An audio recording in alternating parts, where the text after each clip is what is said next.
टोपी जय गुरुदेव की, बिना जैकेट जय गुरुदेव का, अगर वहां बोलोगे तो चाकू छूने लग जाएंगी।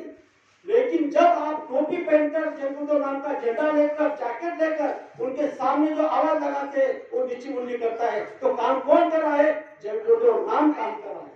इस धरती पर जय गुरुदेव नाम काम कर रहा है, इसके बारे में तो सोचो। आप सभी लोग क्या आए हुए हैं यहाँ पर, जिन जिन प्रेमियों ने बाबा जय गुरुदेव जी महाराज से नाम का दान लिया, ऐसा कोई प्रेमी नहीं कि उसको गुरु महाराज ने अनुभव नहीं दिया है। आपको अनुभव दिया है, आप समझ नहीं पा रहे, जाने अनजाने में आपको अनुभव हुआ है, आपने उसको हल्के में ले लिया और यहाँ पर आप आए। यहाँ क्यों आए? गुरु से मिलने आए।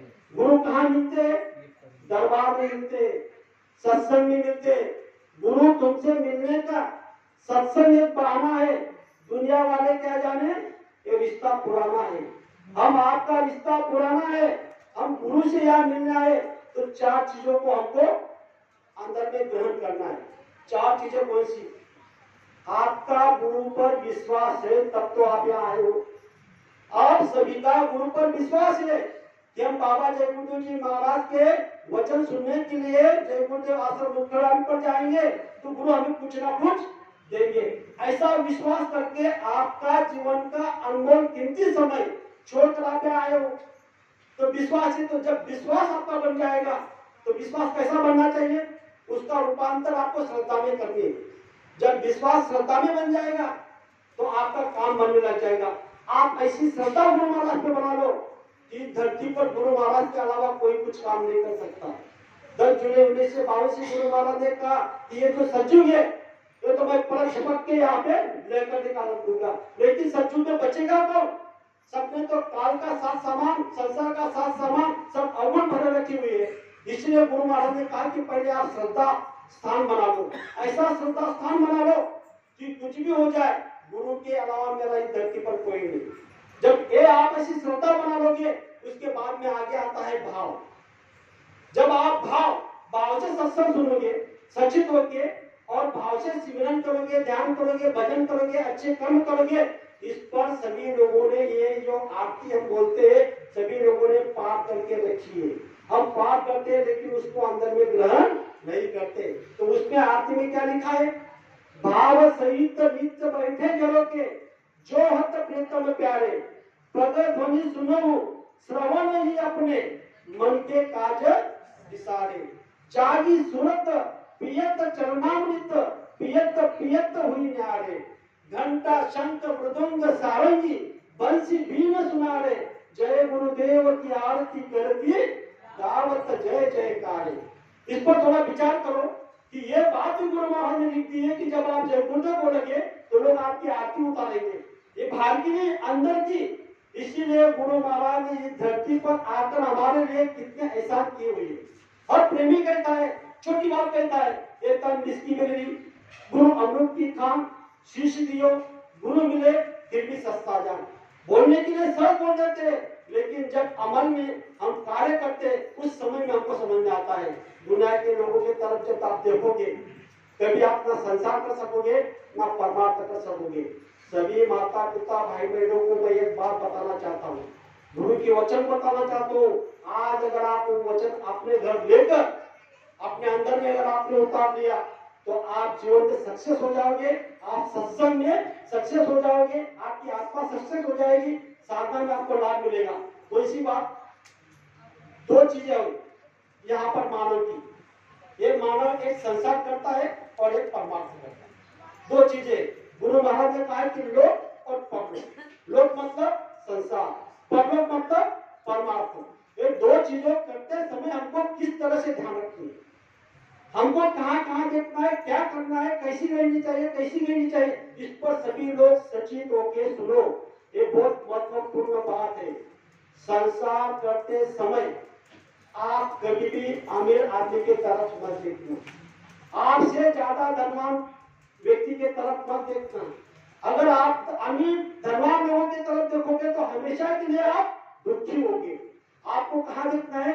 हमसे जो गरीब है, हमसे जो दीन है, जिसका हाथ कटा हुआ है, जिसका पांव कटा हुआ है, जिसके पास घर नहीं है, जिसके पास कपड़े नहीं है, जो भिखारी है, ऐसे प्रेमी के तरफ जब आप देखोगे तो आप संसार सही ढंग से कर सकोगे, अन्यथा संसार भी नहीं कर सकोगे, क्योंकि हमारी आंखों से देखने की पट्टी जो है उसमें कचरी लेकर आए।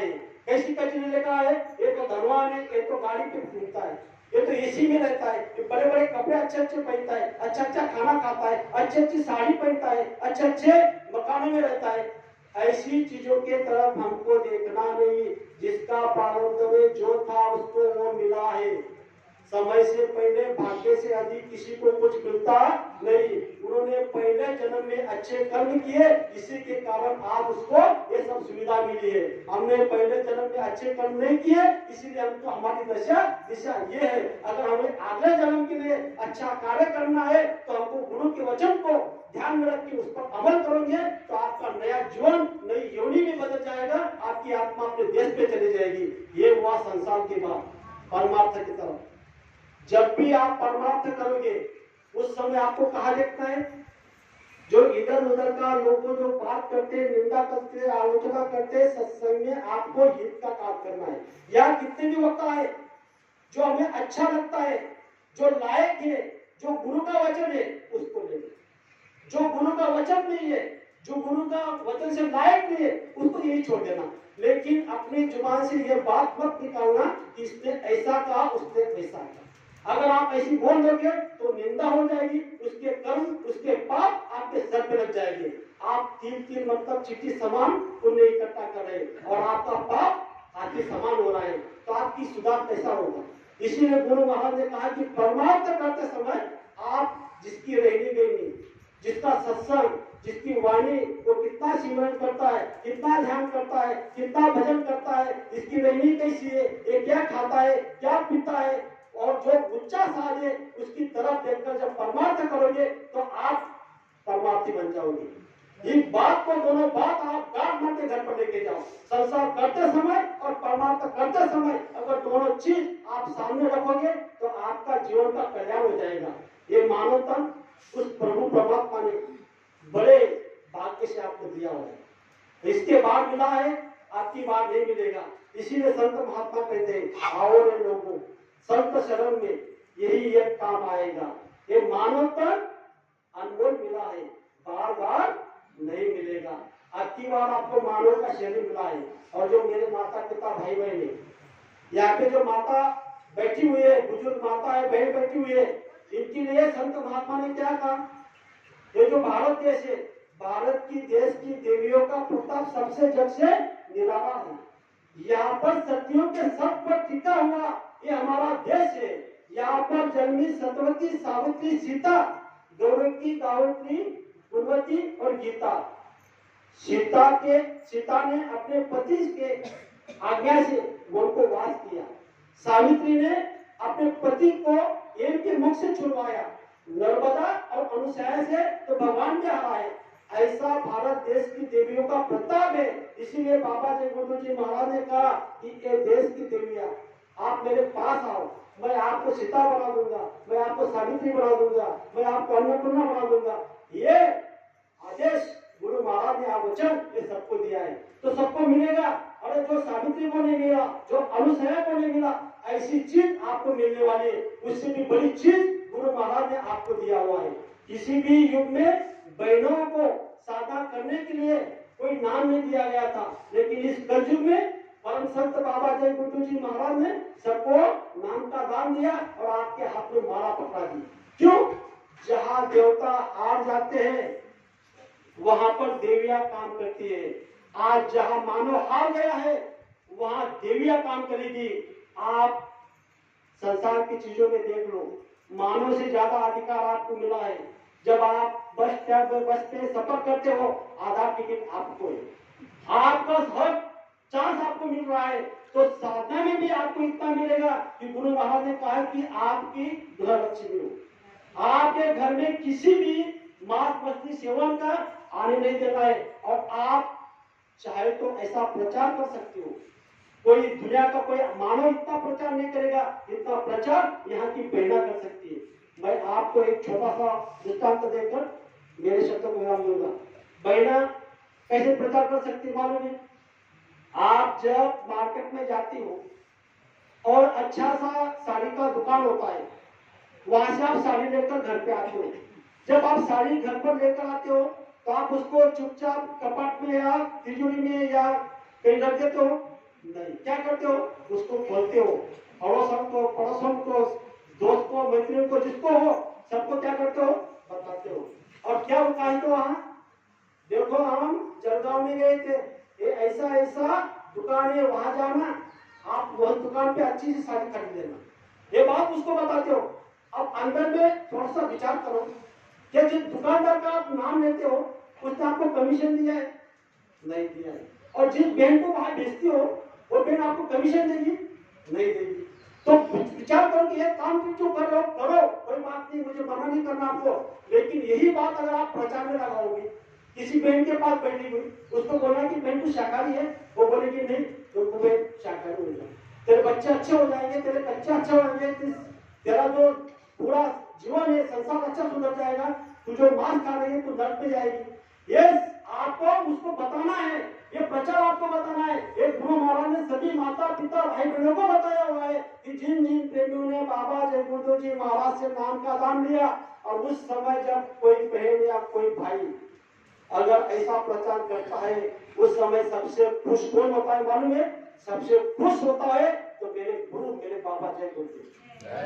अगर सबसे खुश हो वहां से देख रहे कि देखो मेरा बच्चा, मेरी बच्ची ऐसा प्रचार कर रही है, मेरा आदेश का पालन कर रही है, आज तक मैंने जिन जिनको बताया वो सबने प्रचार कर दिया है, इस पर थोड़ा विचार करो। आप अच्छे से प्रचार कर सकते हो। और यही बात, यही बहना और यही भाई यहाँ पर जो आए हुए हैं, ये जगह तो कम पड़ेगी, देखो ये 10 जगह है वो कम पड़ेगी अगर आप एक जुट होके अगर प्रचार प्रसार में लग जाओगे कि जय गुरुदेव दया मंदिर हो रहा है, वहां पर गुरु की दया हो रही है, वहां आप आओ, आपकी जुबान से जो बात निकल जाएगी गुरु को वो काटना पड़ेगा, वो काम करना पड़ेगा। क्यों?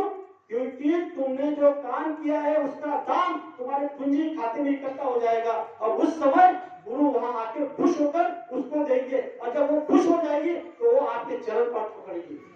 तो ये बात गुरु महाराज हम आपको समझा रहे हैं। तो आज हमको यही बात मानना है कि हम सिर्फ गुरु का आदेश का पालन करेंगे, और गुरु ने हमको जो बताया वही काम करेंगे। हम आप लोगों से साधना नहीं होगी, न मन से साधना कर रहे, न तन से कर रहे, न धन से कर रहे। और तन से क्या साधना करोगे आप? आपका तन काम नहीं कर रहा है, मन से क्या साधना करोगे?